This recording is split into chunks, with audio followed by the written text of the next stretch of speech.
Hello, how's it going? Welcome to BornOptimistic. Sally Rooney is this week's guest. Her debut novel, Conversations with Friends, is just out now and it's a revelation. Sally is a new voice that we are going to be hearing so much of in the coming decades. Have a listen to this interview and it will become apparent why.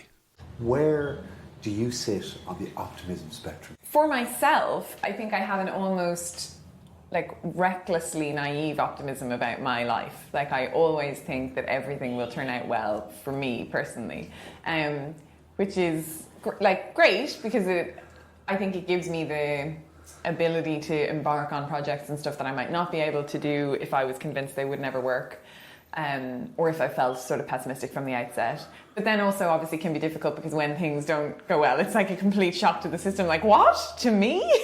It didn't work out for me.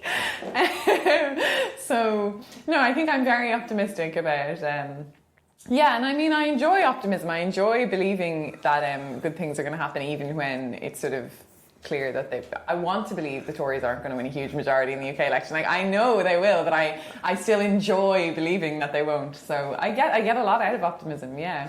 How do you think the world views optimists?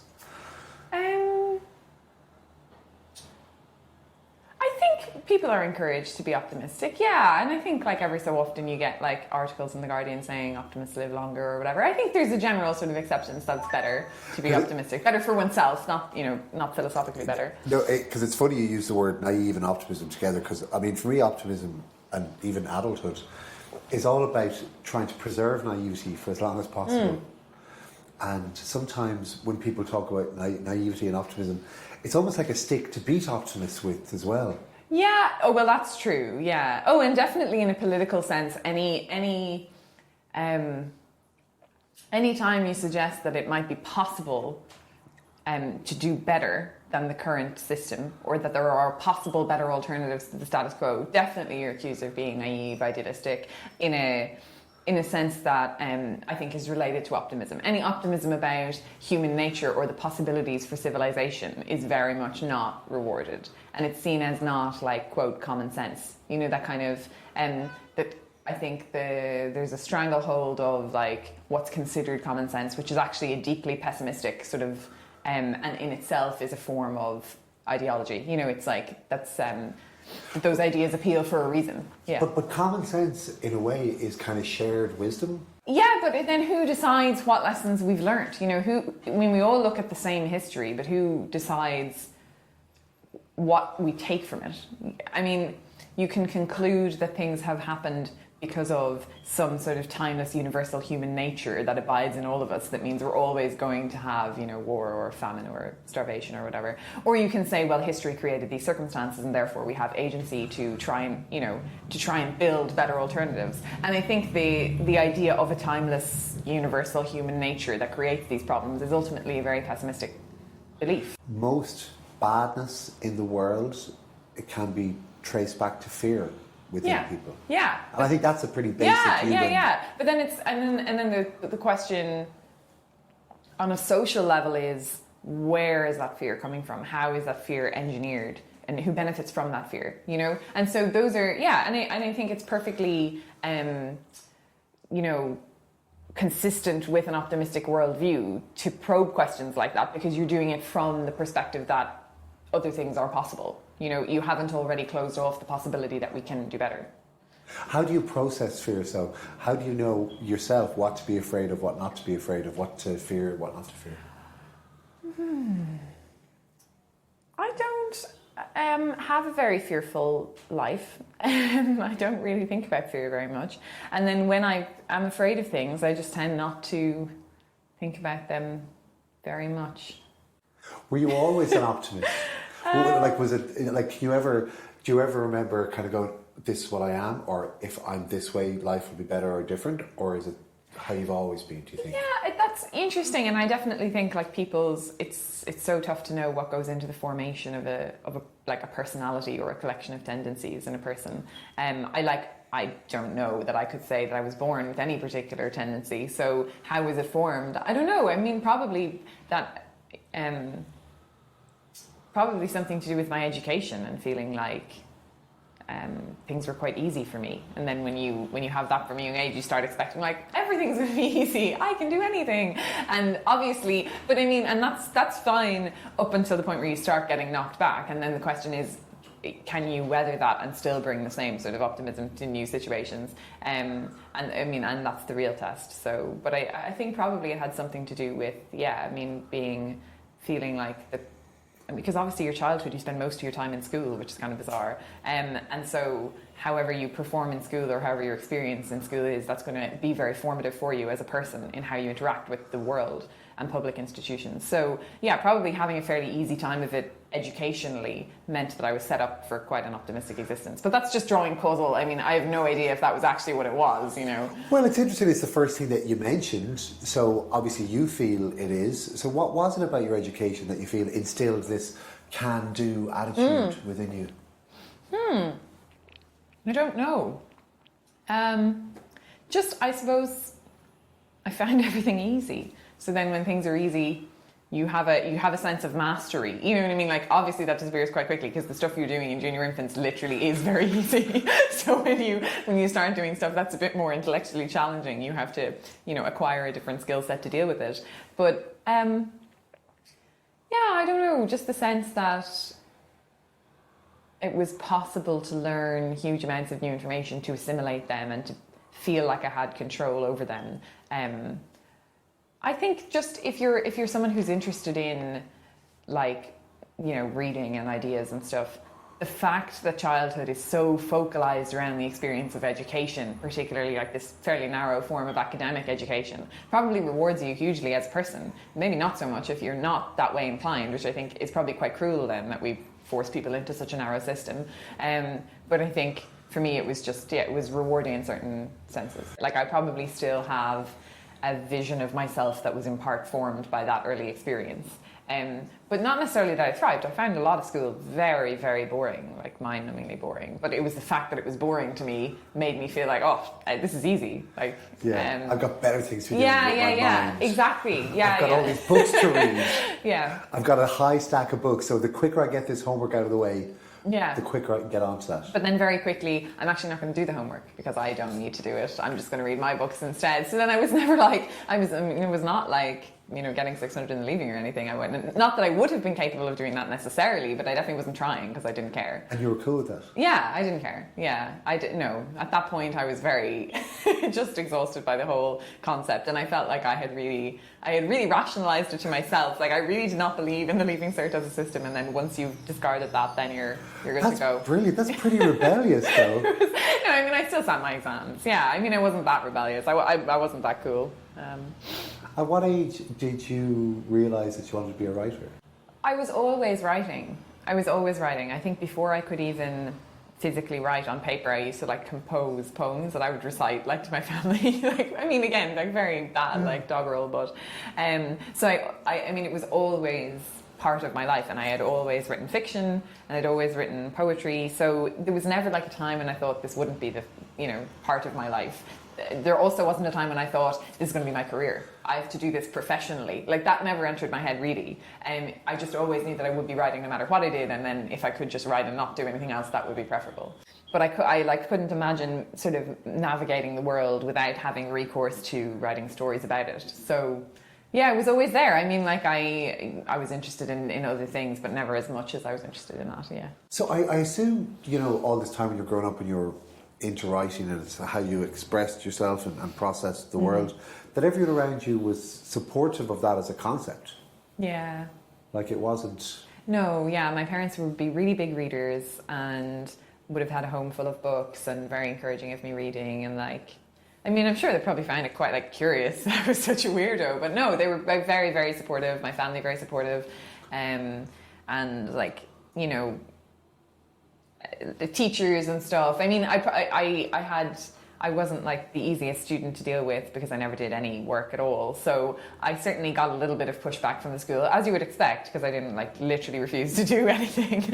But mostly I think there was even in that circumstance, people were they recognized that there was a reason I wanted to do my own thing, so I think that people were, even at that level, supportive, even though I was also getting obviously a bit of disciplinary action. So what kind of year in secondary school did you down tools and go, I'm doing my own thing? From the age of in primary school, from the age of about 9, I would do anything to avoid homework. Like that young? Yeah, I was Wow. not doing it. And then secondary school was a complete joke. Like I wouldn't bring books home with me at all. Like I refused to, sort of on point of principle. Like I'm not doing it. I would do my homework for English, but for the other subjects, not. Yeah. I know I sound like I'm bragging now about what a cool kid I was in school. I'm not at all. I'm just being honest. It shows great force of will. Well, I was an extremely willful person. Yeah.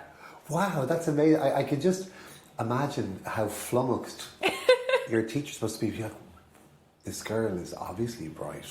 What's wrong with her? Yeah, I guess it was kind of unusual because I think the way the system is designed, obviously, it's kind of like if you're, bright and academically inclined, you kind of, it's just assumed you will want to like push yourself to get into medicine or whatever, and that never had the slightest appeal for me. So then it's kind of like, I don't actually need to do any of this. Like, there's no point in me trying to get loads and loads of points in Leaving Cert. Like, I don't want to. Like, I don't care. But having said that, I didn't get a terrible Leaving Cert, but I didn't do any work. But you basically got enough points to do arts and Trinity, and that's all you wanted? Yeah, English. Actually, didn't get my first choice, which I applied to do English and sociology in Trinity, which I didn't get, and then ended up getting my second choice, which is just pure English. And I was pleased with that. Yeah, that was fine. Yeah. But was that like going to college? Was the English bit was what attracted you to it? Yeah, I still am really interested in sociology. I wonder how my life might have turned out even slightly differently had I studied that. But I was I loved studying English. I loved studying English in Trinity, yeah, and it was such a privilege to be there. And it's a very weird environment, Trinity, and I have mixed feelings about the social aspect of Trinity College and also its presence as an institution in Ireland. But well, please explain, because this is second nature to you, but not. Yeah, I think like coming from Castlebar and having led like just a normal life, you go to Trinity and you encounter I encountered a class that I had not realised actually existed in Irish society, like the sort of upper crust, sort of Ireland's version of an aristocracy kind of, and I was like not really prepared to, I didn't really understand that was a thing, and then I found it a little bit oppressive, like it was very difficult to like break into that sort of social clique. And in retrospect, I'm not sure why I wanted to. Like, I felt really convinced I had to make sort of some impression. Like, I had to achieve something or accomplish something while I was in college. And I was really involved in university debating. And that. Which society? Oh, the HIST. Yeah. I was. I mean, this is. Just to give you some background, Yeah. I was the #1 debater in Europe. Yeah, back in 2013. Yeah. Wow. So I was like very dedicated to debating as a pursuit for a while, and obviously debating can attracts a very diverse range of people, but among them certainly a privileged class of people who went to private school in Dublin and did sort of debating in their private schools and come from very wealthy backgrounds, and so that sort of social milieu was quite alien to me, and I found it difficult to engage with. Probably added to your drive, though. Yeah, I mean, obviously, I'm a very competitive person, so. But even as a culture coming to Dublin, you're an outsider to begin with. Yeah. You've no network, you've no friends. You're literally a complete outsider. Yes, exactly. You come to Trinity, you're confronted with these people. You're an outsider I went to DCU and I was an outsider, but you're an outsider regardless, so you're going to have that extra fight in you. Yeah, and I think I was the only girl from my school that year who came to Trinity, so there was literally no girls that I knew. So I was on my own, and obviously like loads of people in Trinity, loads and loads of cultures as well as me. It wasn't like I was like the only one, but I was the only person I knew. So it was difficult, and I guess I felt like I don't know, like a chip on my shoulder is probably too strong a term, but I felt like a sense that I desired to prove myself in some way, which looking back I don't really know why. But to reach the you became the queen of the castle, top debater in Europe. If there was a montage in a movie of your life about your rise to the top of the debating pile, what would be in that montage? That's definitely way overstating it. You're making it sound like it was kind of glamorous. It was super not glamorous. It was, I mean, like, university debating is like what very competitive people do who can't play sports, you know, because they're too physically inactive or whatever. I debate. Oh, did you? Okay, well, I'm sorry, but I'm not going to change my... But I peaked in like fifth year in secondary school. Okay. Yeah, no, we never did schools debating, so it was a whole new world for me when I came to college. Yeah, no, it was really not glam, and it was just like very sort of spending weekends away in like, you know, Limerick or DCU, or going to a university in England to do a weekend competition, and just grim, like you're always tired and you're always complaining about how hungry you are, and then you're doing these debates that you really don't care about or know very much about, and then, you know, you do that for a couple of years, and then you get very good at it, and then there was the European Championships, which were in Manchester that year, but sometimes are in relatively exotic locales, but not that year. That was in Manchester. What was the topic that you won on? Can you remember? Oh, I didn't actually win. I should emphasize. So there's a ranking which is separate from the who wins the final. So overall rankings, I was ranked number 1, but I did not win the final debate. Yeah. Wow. Yeah. Did you come second? There is no second. You either win or you don't.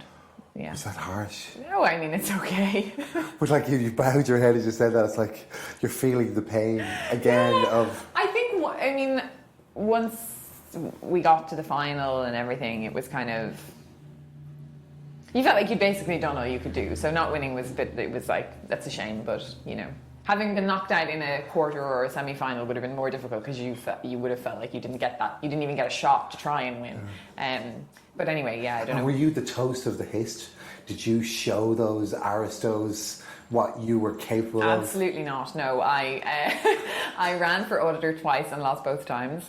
No, I was like not particularly well loved. Running for auditor must have been an eye-opening experience. Yeah, it was truly horrible. One of the worst decisions I've ever made. It was just silly, and it was my own hubris, and I wouldn't have been very good at it. Like, I'm not a natural leader of people at all. Like, I just wanted to be sitting in a corner, like reading, or, yeah, and it was, and that's one of the times that like my natural optimism led me astray. Like my inborn conviction that everything was going to be fine for me, was obviously proven incorrect. Yeah. But you ran a second time. Yeah, I know. Glutton for punishment. No, but obviously, you know, again, I mean, I'm kind of thinking, here's two people talking about the Hist in Trinity. We know what we're talking about. For people who have no idea what we're talking about, how do you explain the Hist in Trinity? Oh, I mean, I'd rather not, but if you don't know about any more it, then options. then never let it enter your head. You're much better off. Well, if we could just say this much, that for debates, the men wear formal attire, including dicky bows. Oh, no, they don't do black tie. No, they wear full suits. That's the fill, yeah. Oh, my God. No, they wear full suits, and the women have to wear dresses, and it's all extremely formal, and it's one of these student societies that's always sort of bragging about how old it is and how far it goes back, and they have all these celebrity guests, and so it's kind of, for people who are involved in it, it's a huge deal and it's very prestigious, and for people who aren't involved in it, it's just another student society.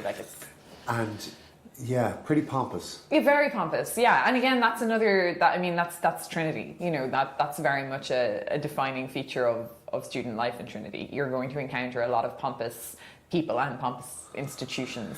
But this whole thing of Trinners for winners, and the pompous seem to thrive beyond Trinity, though. Like, so Paddy Cosgrove, who set up the Web Summit, who was involved in one of those societies, he was Hist or Phil. I think it might have been Phil. I honestly don't know. He was head of one of those. But whenever he set up the Web Summit, for the first few years, he only employed people who had headed societies in Trinity. Wow. That was his filter. You know, so if you rise to the top of Trinity, you can make it work, anywhere. You can work for me. Yeah.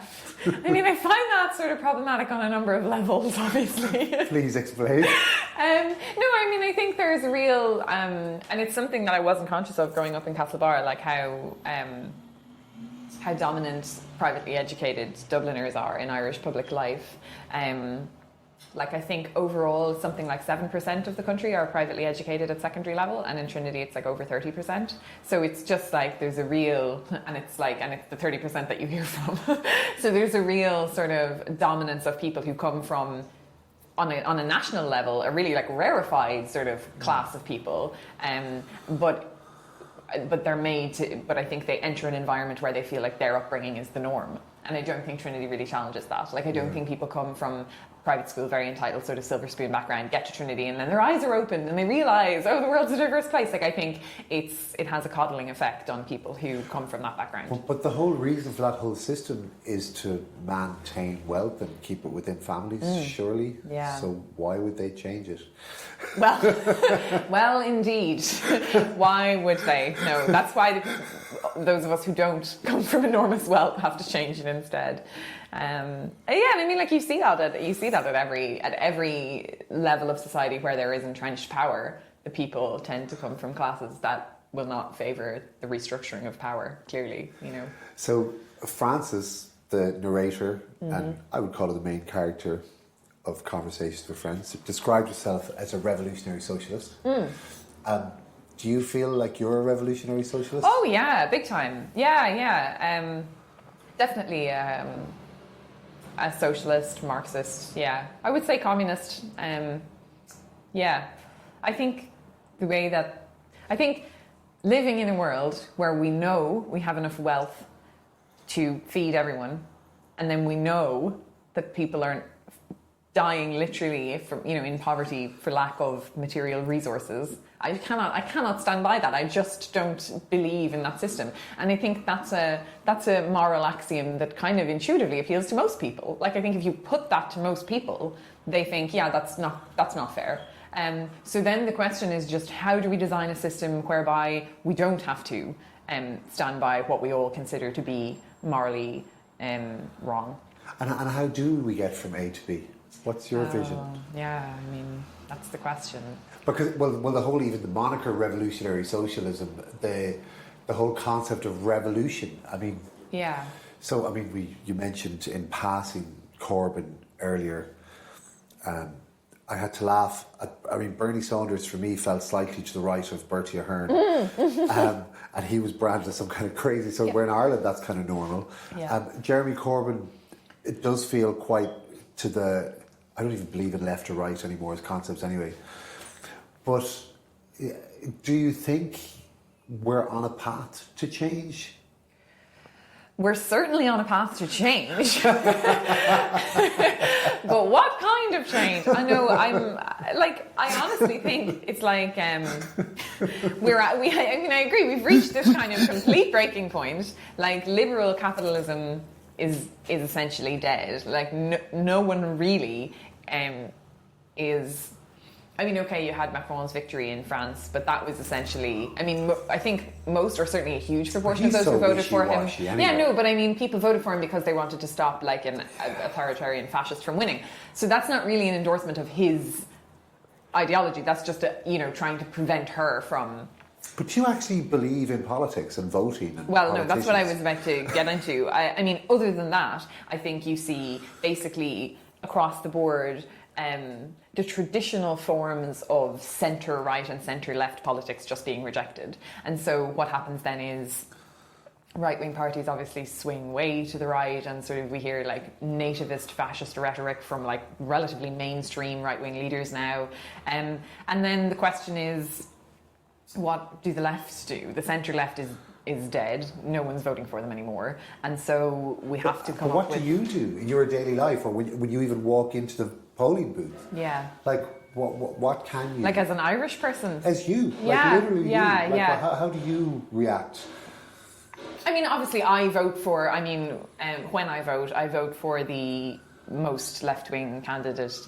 I look up do one of those little tests. Do you vote in Castlebar in Dublin? I actually, up to now, have been voting in Castlebar, so I have to change my... So who was the left-wing option in Castlebar? There isn't, I shouldn't say there isn't, because I need to go back and do my research. I'll probably get an angry letter now from a lovely independent TD who's... I mean, Castlebar is the power base of P. Flynn. Yeah, and Linda Kenny. I mean, Had yeah, Kenny's. and the He Kenny's from Castlebar. Oh, wow. Yeah. So hardly revolutionary territory. No, indeed not. No, and is associated traditionally with some of the most sort of reactionary kind of like anti-abortion, like anti-gay marriage and stuff. But I think that is changing. I think it has changed hugely. And I know people I went to school with are definitely, want change, serious change in Irish society. But the question is like, how can we... I think politicians' greatest weapon is the fact that we all have busy lives. Yeah. And whenever the crap hits the fan, all they have to do is duck down and wait for it to blow over, because we have other things to be doing. Yeah. That's kind of their modus operandi, really, isn't it? It is, and I mean, particularly in Ireland, like you have essentially two major parties who are going to lead, who are in the foreseeable future going to lead any government. And they're ideologically identical. They're exactly the same. So they just have to wait for each other to make mistakes and then get voted out so then the next one can come in. And then they'll make pretty much identical mistakes because there's nothing different about them.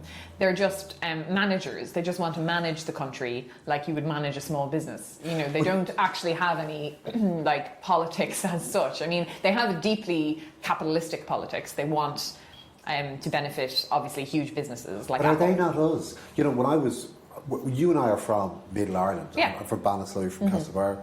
I worked in the Late Late Show. We spoke about Middle Ireland all the time.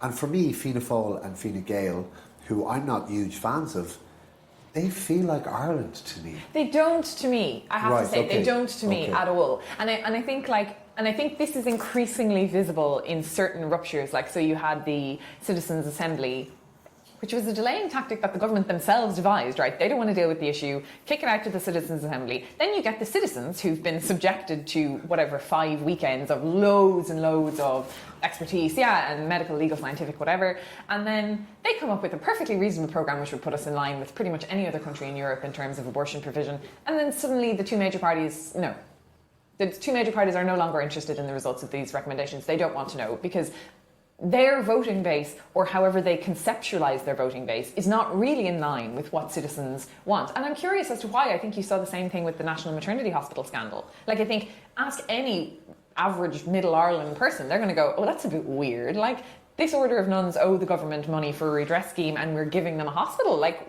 what's going on there? And yet you had both Fianna Fáil and Fine Gael. I mean, obviously Fine Gael, but you had Fianna Fáil as well refusing to say that there was anything wrong with this decision. But what can you do about it? What's your reaction to that? Because for me, a big part of the show is like, you see things happening around the world, in your own world, what to do about it, how to react to it. Yeah. Like literally, I mean, in the minutiae of your existence, what can you do? What's your plan? Or, is it, you said, you do the surveys to see who you should vote for, which I think is amazing. It's amazing it is great. use the data and you see who you should vote for.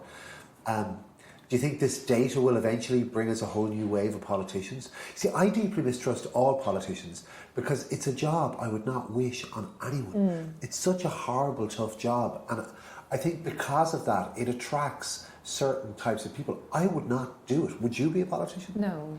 So the problem is that most people don't want the job. So the people that are willing to do this job that nobody wants are the ones who end up doing it.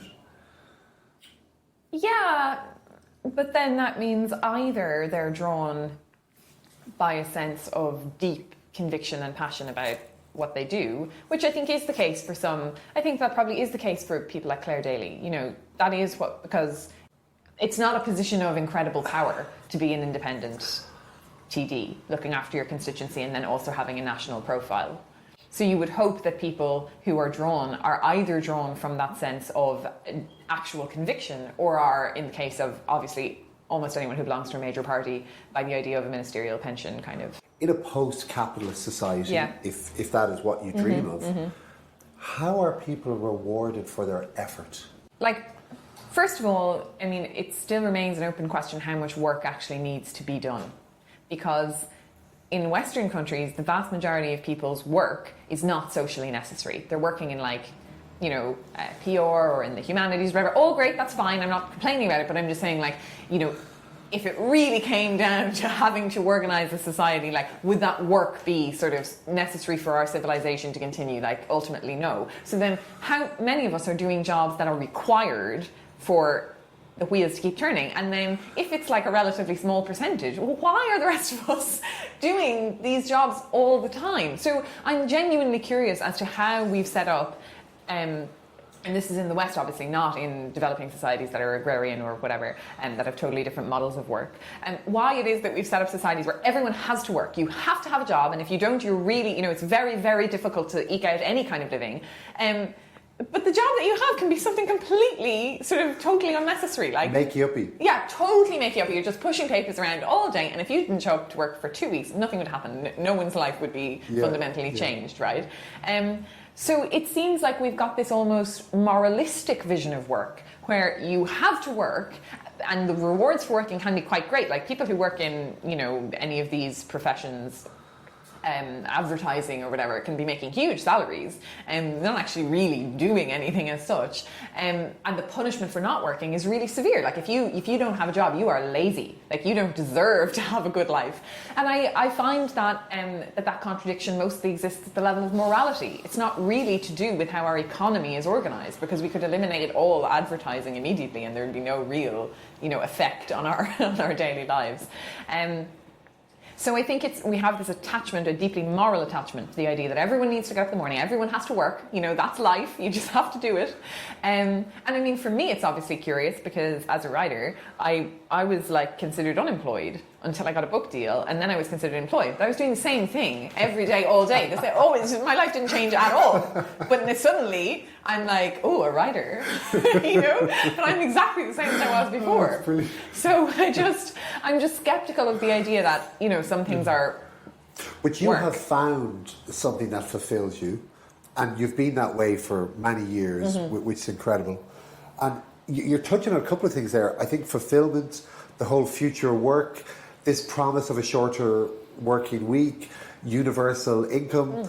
And I think the answer to all of the things you're talking about is this massive balloon of makey-uppy money that's been captured by a tiny percentage of the world's population.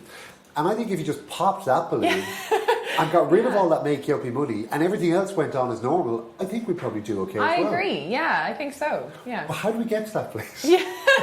Revolution. That's the bit where we need to. Well, so as somebody with 2 children, it's kind of interesting how one of the,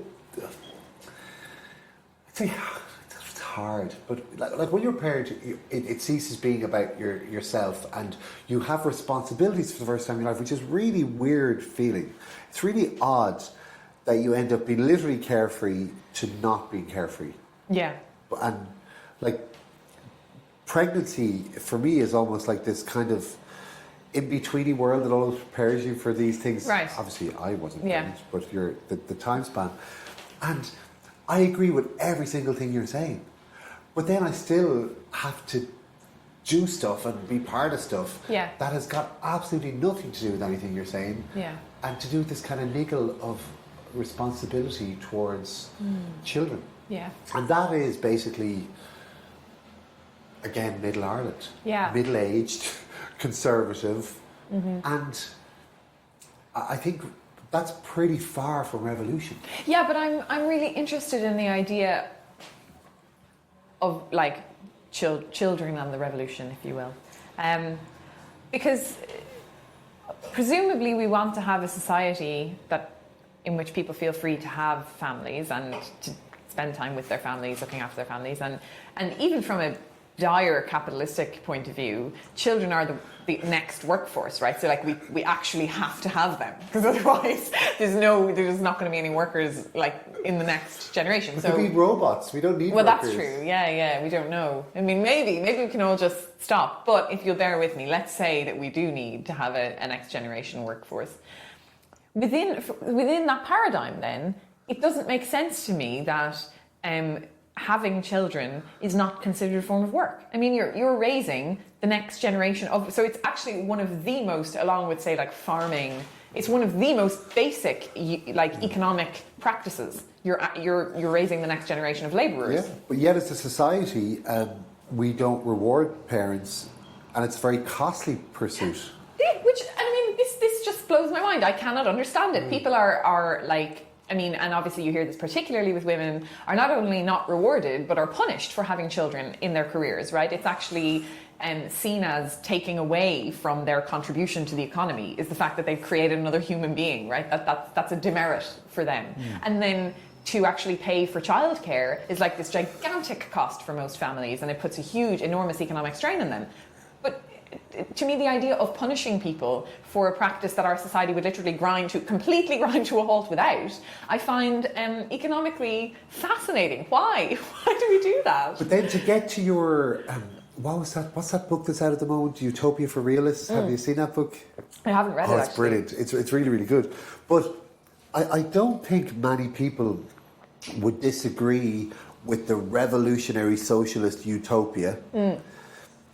How do we get there? Yeah. And that's the thing. And then when I'm asking you, what can you do in your daily life? I'm also asking, what can we all do in our daily lives? It's like people can barely recycle. Yeah. You know, and people think they're great when they put something into the green bin without even rinsing it, and that makes people feel good. Like, most people don't really do much about anything except get on with the daily business of life, because everyone's busy and overloaded and stressed and under pressure. And so this revolution, what form does it take? Where does it come from? How does it come about? Like, what? So do you think, for example, what date is the UK election? The 8th of June. The 8th of June. This show goes out on the 5th of June. Okay. It's a Monday, I do believe. If Jeremy Corbyn wins the UK election, which I actually personally believe is a possibility as well. Thank you for saying that. I do believe it, and I believe that Jeremy Corbyn is one big, massive sleeper operation. Yeah. That's actually what I believe. I believe this has been planned for a long time, and he's been funded up the wazoo by Putin, because Putin is backing anything that's anything. But I actually do think it's classic. It's textbook stuff what's going on now, and it's textbook stuff how he's been written off, and it's classic stuff. We saw Hillary Clinton fall into the same trap. But if Corbyn is to win this election, is that revolution? No, I think that's a positive step. I think what you would hope to see if that happened, I think the actual costed manifesto came out yesterday, and so what you would hope to see if those kind of policies were put in place is that you remove what you're talking about, that pressure that prevents people from politically engaging with their own lives, that constant sense of financial anxiety and scrabbling to make ends meet, that prevents people from actually being able to think about their political circumstances. What you would hope is that a sort of a democratic socialist government of the kind that Corbyn is proposing would just allow people the time to actually breathe and think about what kind of society they want to live in, to give them enough security and financial security and health security and things like that, know that their children are going to be able to go to college if they want to and things like that. That removing that kind of predatory anxiety would give people a chance to engage with their communities and build grassroots political organisations that right now, as you point out, people fundamentally can't really do because we're living, under austerity, and even people who are relatively comfortable often feel like their situation is quite precarious.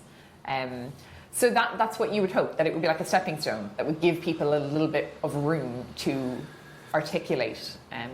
Have your 2 failed runs for auditor in Trinity put you off the idea of ever running for election again? Oh God, yeah. No, never, ever, ever. I would never put myself forward for anything. I'm surprised I even wrote a book, because I really don't like putting myself out there. I really don't like that at all. But kind of has to be done. If you're going to make art, you kind of have to let people look at it or read it or whatever. And so you'd be quite happy if people didn't have to read it? No, I think people have to read it. I think people have to read it. I actually think it should be illegal not to read it. No, I think part of the artistic process, the final part is, giving it to the reader. And so it's great if people do read it. And then everything that goes with that is obviously part of trying to get the book out there and tell readers that it exists and stuff, and that's all fine. But it is just quite divorced from sitting with the text and writing, which is kind of what I want to do, and is what I think was why I'm here, is because I'm good at doing that thing. It's not because I'm good at doing this thing, you know, but this is the thing I'm doing. So the talky bit. Yeah. You know, like I didn't have to pass an interview to get like the book deal. It was just like, it's a good book. And now suddenly you have to go and do all these things you're actually not at all good at. So it's a strange job in that way. It's a strange role. Like having to fulfill this dual thing where you've proven yourself at one aspect, but you haven't proven yourself in any way at the other aspect, and you're just thrown into it. Yeah. What do you want the book to achieve? What's its job? Well, you know, to begin the revolution, obviously. Oh, wow! So there's a stink. It's because I'm, as I said, I'm 100 pages in, so I have this sense that I don't know what's going to go off. Okay. But you're setting the scene for something. I mean, it's an interesting question what any book is supposed to achieve. And I don't really know how to answer it, even though obviously I did English in university. I was probably supposed to think about that a bit. But revolutionary socialism, because it was really funny. So I'm reading it kind of going, like, is Frances based on Sally? And obviously straight away, she is. Yeah, well, I mean, I think all four of the main characters, so it has kind of four main characters, but Frances is obviously the narrator. I think they're all sort of based on me. I think they're all kind of reflections of my psychology in one way or another. I definitely identify with them all quite closely at various points. I was being so literal there, okay. Yeah, no, I mean, and it's fair enough. There are certainly aspects of Frances that I do closely identify with, but others I think not so much. Bobby, Melissa and Nick. Yeah. Because I thought, for me, Nick was like the Aristo people you were talking about. Yeah, which, yeah, he is. And I mean, but then Bobby kind of is as well. Oh, yeah. And I think Frances is both wary of people from a sort of privileged background, but then also very fascinated by them, and she wants to be around them. So she has that sort of conflicted approach to money and wealth, which I think a lot of people have, and I probably have. So... I mean, this is the thing, like, when you ask what the book is, what I wanted to achieve, I feel like there are ideas in the book, but if I had wanted to make a case for something, I would have just written an essay, like, you know, a manifesto or whatever. Yeah. So that's not what I was trying to do, but that's not to dismiss the ideas that are in there. It's very unpretentious, I find. Oh, thank you. I find it very... I was there kind of going, this is a very easy read, but it doesn't feel dumb. Thank you. Yeah, it's not. It's certainly not sort of high-flown literary prose. It's not like lyrical. It's written in a conversational style, and I think part of the reason is because this is quite a few emails and text messages and stuff in the book, and I think when you're used to communicating like that, sort of on a daily basis, that comes to feel like your voice, or certainly for me, I write so many emails and I communicate with people textually all the time that feels like me writing. So then for me to like switch over into some sort of high-flown lyrical register feels really like unnatural and almost pretentious, and that's not how I feel about reading other people's writing, because people have beautiful lyrical prose and it's but I can't believe myself when I'm doing it. I'm like, that's not what you talk like, you know. Well, you're not one of those writers that makes your head hurt when you're reading it, when people are trying to show, oh, look at how clever I am, I'm really like doing somersaults here. Yeah. And it kind of got me thinking about when you're writing a book, do you need to know where it fits in? Are you made aware of that, or you know? So I'm reading this on PDF. I don't have a finished book. I have a vague idea what the cover is like. But when you walk into a bookshop, so much of your perception of a book is where it's filed, what the artwork's like, the shape of it, the colours used.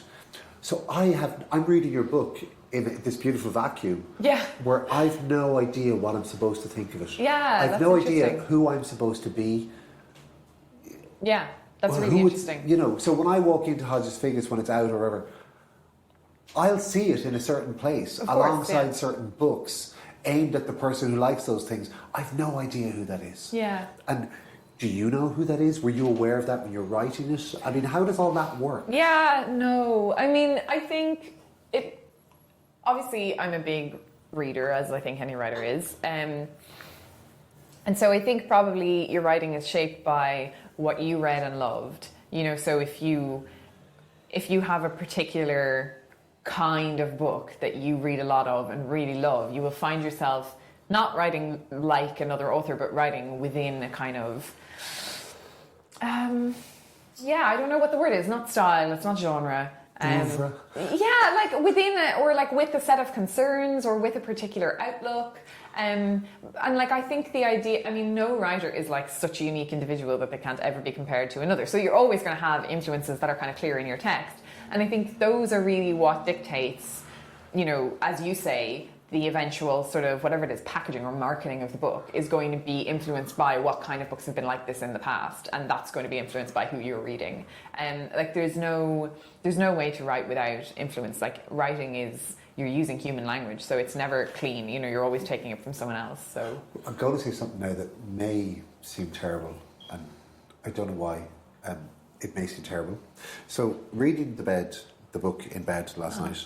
And my partner asked me what I'm reading, and I explained to her what it is, and she's like, "Do you like it?" And I'm like, "Yeah," but it's very easy to read, and it's just really easy. And then she said to me, "Maybe it's chicklit," and I was like, "What?" And then that felt like it was almost like, and then all those things I was talking about was how I would never have picked that, and I didn't know, and then it made me think all these things I've just been asking you about, and. Is that a dirty word? Is that a horrible expression? Is that a demeaning expression? I don't think that that's what the book is, but I don't think it's at all demeaning. Insofar as, like, it's also not a detective book. That doesn't mean detective books are bad or that I don't like them. I actually like them a lot. But I don't think that the book fulfills those generic constraints. Like, is it a young adult book? Well, no, even though it's about young adults, right? It doesn't it in some sense just doesn't fulfill whatever those generic terms are. And I think equally it just doesn't work as a piece of. I should read up on whether writers who write romance disparage the term chick lit, because if they do, I shouldn't use it, because I have great respect for that genre. But I don't think that it fulfills those. I don't know. And I'm going to finish the book. And I'm going to keep reading it, and I'm delighted that I've read it, and that I'm reading it. But it's just interesting. And all that stuff is like, it's like dancing about architecture. It's got nothing to do with the actual experience of reading something and you know, putting your head in this world that the author creates. Yeah. But it has a lot to do with how these works get to us. Yeah, absolutely. Yeah. And I mean, and I think the marketing of a book and how it's like you say, where it is in the bookshop and what kind of cover it has and stuff is going to dictate so much of the reader response, and I'm sure of the critical response as well. And maybe if I had been with a different publisher, or you know, they would have seen this book as belonging to a particular genre, and it would have had a very different cover, and it would have had very different copy, you know, that's describing the plot, and very different quotes from very different writers on the back. So and that would totally determine at least the first third. You know, maybe by the time you're halfway through the book itself has sort of taken over. But certainly your initial reading experience is very much determined. And you've written the exact same thing. And it's like you saying what you did for a living. You were unemployed one day and you were assigned author the next. Nothing has changed except the construct. The book at times makes me feel a bit voyeuristic. And it's kind of odd, you know, as a 44-year-old man reading about the sex life of, what age is Frances? She's 21. Reading about the sex life of a 21-year-old girl in deep woman. Sorry, oh my God.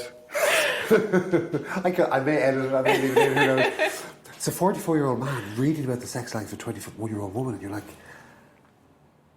literally, you're kind of like, should I be reading this? This feels intimate.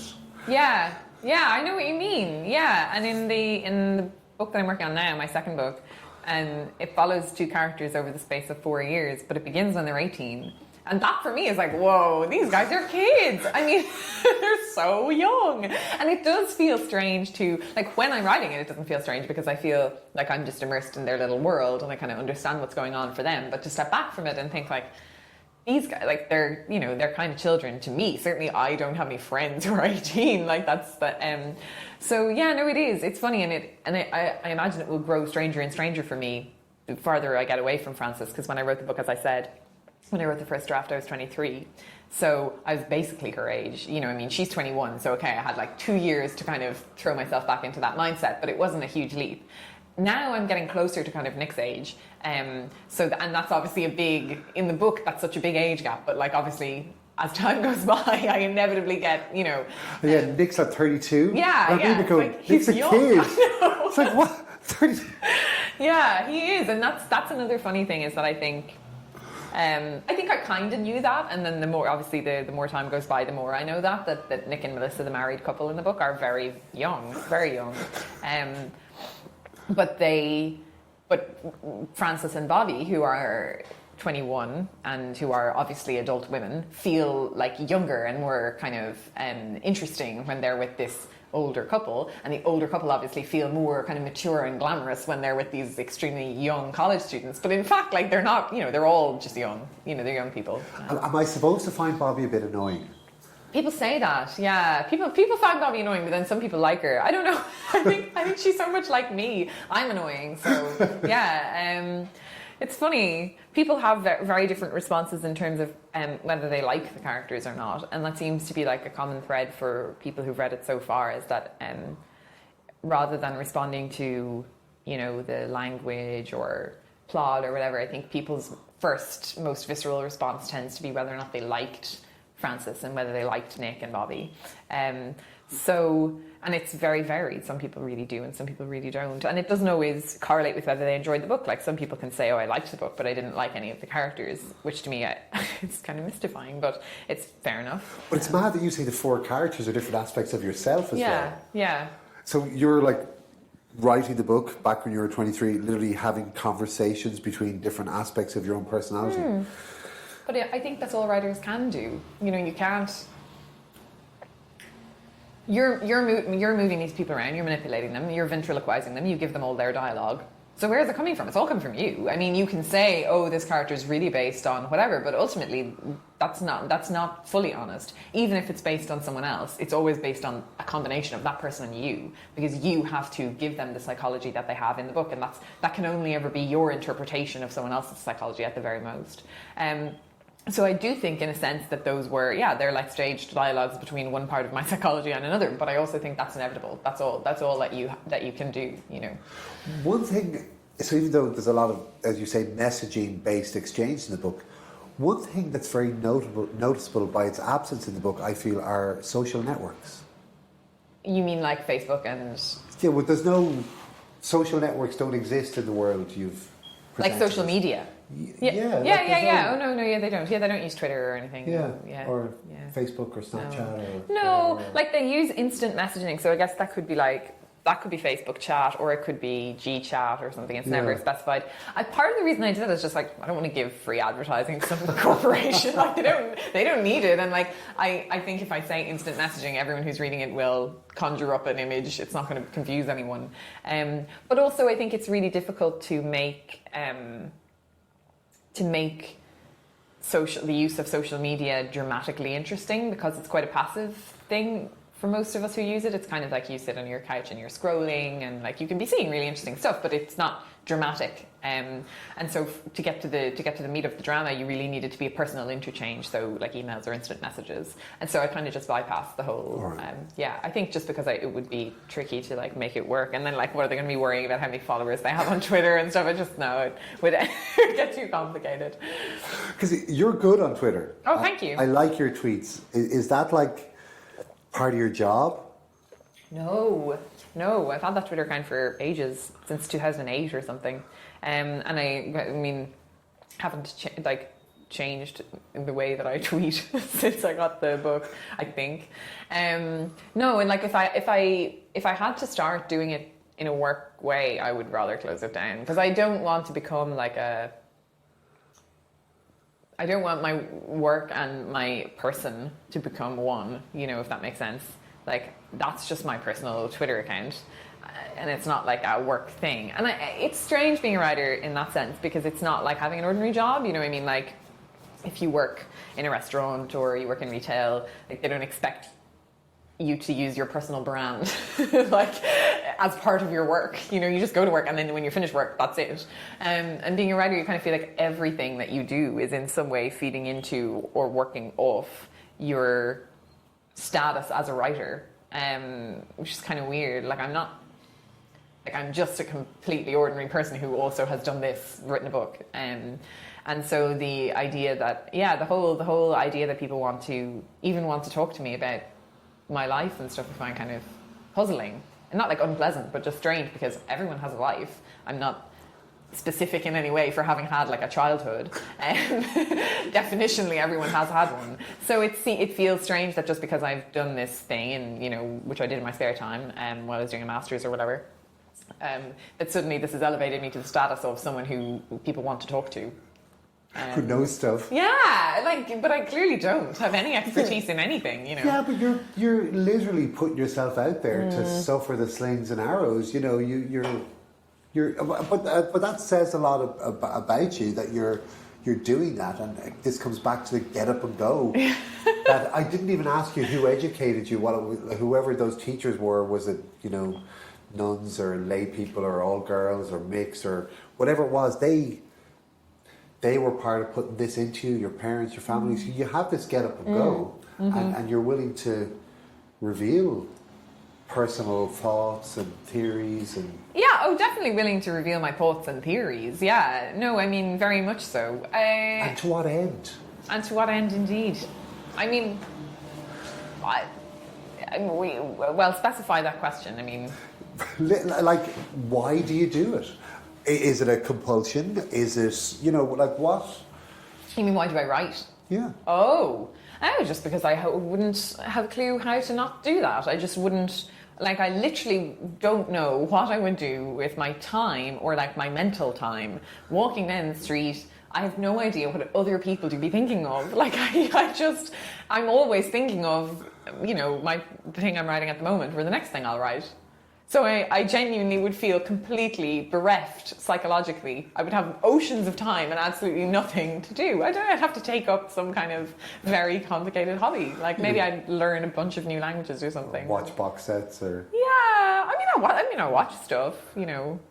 Like, I have a very normal life, but that's my thought time is taken up with that. So if I didn't have that to put my thoughts into, and I would feel quite like lost without the ability to like put words together on paper and try to like capture something.